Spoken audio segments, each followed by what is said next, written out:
Starting with League of Legends at 1440, both cards performed extremely well. The 5070 Ti averaged 603 FPS versus 598 on the 5070. The 1% lows are basically identical at 475 versus 474, and the 0.1% lows basically identical as well. Both cards are reaching the CPU max at 1440.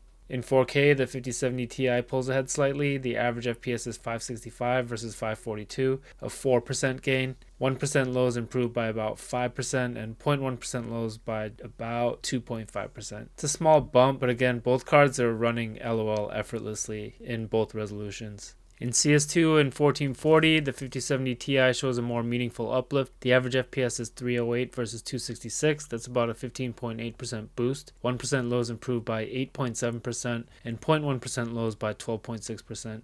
In 4K, the difference is even larger. The Ti hits 170 FPS compared to 135 on the 5070. It's a 26% increase. The 1% lows are 24% better, and 0.1% lows are up by 15%.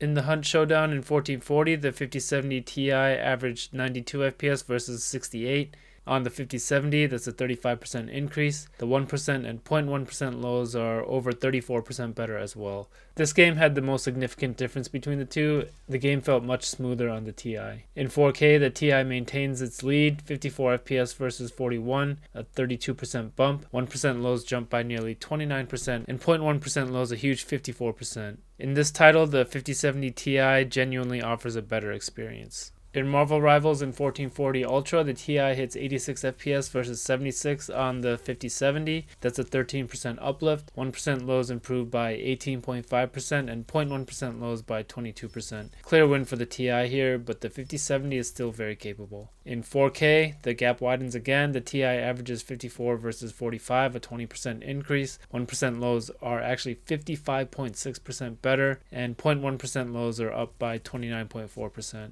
Finally, in DayZ in 1440 Extreme, the 5070 Ti averages 110 FPS, up from 93 on the 5070.